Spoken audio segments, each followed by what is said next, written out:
Hello everyone, welcome back to my channel. আশা করি সবাই ভালো আছো, আমরাও ভালো আছি। আমার নতুন একটি ব্লগে তোমাদের সকলকে জানাই স্বাগত। তো আজকের ব্লগটা হচ্ছে গিয়ে যে বাপের বাড়ি থেকে বাড়ি চলে যাব, তো সেই ব্লগটা। তো এটাতে আমি বুঝতে পারছি না আমি কি বানাবো আর কি করব। সিরিয়াসলি আমি যা বাড়ি যাওয়ার কথা শুনেছি আমার সকাল থেকে ভীষণ মন খারাপ করছে। বাট তবুও ভাবলাম যে লাস্ট একটা ব্লগ বানিয়ে নিয়েই যাই। আর কবে আসবো জানি না। এই আপাতত এবারে জামাই ষষ্ঠীতে বেশ কয়েকদিন থেকে গিয়েছি বাবার বাড়িতে, তো সেই কারণে মনে হচ্ছে তো আর এই মধ্যে আর আসতে পারবো না। তো ভাবলাম বেশ কয়েকদিন পর আবার আসতে হবে। তো চলো আজকে এই টুকিটাকি একটু ভিডিও ক্লিপ নিয়ে রাখছি, তো সেটাই তোমাদের সাথে শেয়ার করছি। তো চলে আসবো বলে মা বানাচ্ছিল এগ রোল। আর এই জিনিসটা আমার খুবই পছন্দের। যতই আমি দোকানে খাই না কেন, বাড়ির তৈরি জিনিসটা আমার ভীষণ ভালো লাগে। আর আমার বাবারও খুব পছন্দের, তাই যখনই আমি যাই প্রায় বাবাকে বলতে হয় না, বাবা নিজে থেকেই নিয়ে চলে আসে।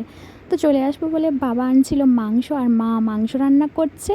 আর আমি এই যে বসে আছি সাইডে, স্নান করতেও যাই না, কখন কষাটা দেবে।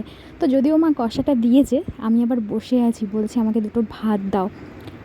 সেই ছোটোবেলা থেকে অভ্যাস না, সেই যে অভ্যাস কী বলো তো, যে মাংস রান্না হলেই কষা মাংসটা আমি না কখনো এমনি খেতে পছন্দ করি না। আমি সবসময় অল্প কিছুটা একটু ভাত নিয়ে খেতেই পছন্দ করি। তো চলো খাওয়া দাওয়া অনেক হয়েই গেল, আর এবার বাড়ি যাওয়া যাক। অলরেডি আমার টিকিট শেষ, বাপের বাড়ির টিকিট শেষ। তো যাওয়ার পর তোমার দাদাভাই ও হচ্ছে বাবার বাড়িতে যায় না, ও হচ্ছে গাড়ি নিয়ে এসেছিলো বলে ও দাঁড়িয়েছিল মন্দিরের কাছে। তো বললো যে মন্দিরে যাওয়া হয় না অনেক দিন, তো চলো আজকে আমরা মন্দির থেকে ঘুরেই যাই। ভাবলাম চলো তাহলে। কিন্তু আমরা যখন মন্দিরে গেলাম তখন বাজে প্রায় 3:15-20 এইরকম টাইম। তো সেই সময় কোনো ভিড় ভাট্টা ছিল না মন্দিরে, আর ব্রাহ্মণ মশাইও ঘুমাচ্ছিল। তারপরে এই যে দেখো আমাদের ছোট ব্রাহ্মণ মশাইও ফোন ঘাঁটছে আমাদেরই মতন। আমরা ফার্স্টে ভিডিও করছিলাম। তো তারপর যখন 3:30 পৌনে 4টা বাজলো, তখন বললো যে তোমরা যদি এবার পুজো দেবে তাহলে এবার আমি পুজো করব। তো তখন আমরা বললাম চলো তাহলে এইবার পুজো দেওয়া যাক। আর মায়ের কাছে যাব, গিয়ে পুজো দেবো না সেটা কী করে হয় বলো। আর সিরিয়াসলি বলতে এই মায়ের মন্দিরেই সবার প্রথম তোমার দাদাভাইয়ের সাথে আমার দেখা হয়েছিল। আমরা যে ফার্স্ট দেখা করেছিলাম এই মন্দিরেই।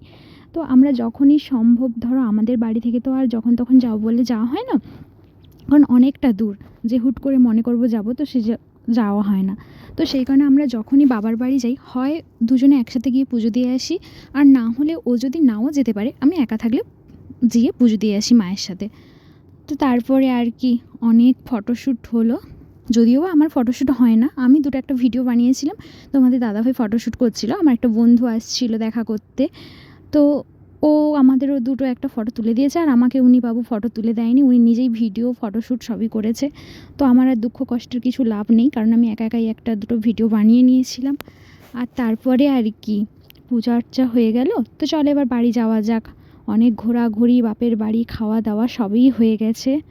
এবার চলো এই গরমে নিজে রান্না বান্না করো, নিজে খাও দাও। তো এটাই লাইফ ভাই, সত্যি বলছি এই গরমে না রান্নাটা যেন বিশাল ব্যাপার মনে হয়। অন্য কিছু কাজের কথা বলে ঠিক আছে, রান্না করতে যেন ঘাম বেরিয়ে যায়। তোমরা কিন্তু অবশ্যই কমেন্ট করে আমাকে জানিও যে আমাদের এখানে মন্দিরে কারা কারা এসছো, আর কার কার ভালো লাগে এই মন্দিরটা। আমার তো খুবই সুন্দর লাগে। আর এই যে হিনাদের ফটো কীভাবে তুলবে ওই আলোচনা করছিল, আর আমার বড়ই একটা ফটো তুলে দিয়েছে আমার, আর এটা আমার বন্ধু তুলে দিয়েছিল আমাদের দুজনের ফটো। তো বেচারা সবসময় দুঃখিত বোধ হয়ে থাকে যে আমি তোদের ফটোটা তুলে দিই, আমাকে মেনশান করিস না কেন। তো বলেই দিলাম এই ফটোগুলো আমার বন্ধুই তুলছিল। আর অনেক ফটোশ্যুট হয়ে গেছে, আর চলো ফটোশ্যুট করেও লাভ নেই, এবার নিজের বাড়ির দিকে এগানো যাক।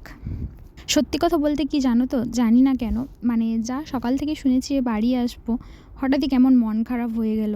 তো সত্যি মেয়েদেরকেই কেন এইরকম জীবনযাপন করতে হয়, যে বাড়িটাতে আজকে ছোট থেকে বড় হলে সেই বাড়িটাতেই কুটুমের মতন যেতে হয়।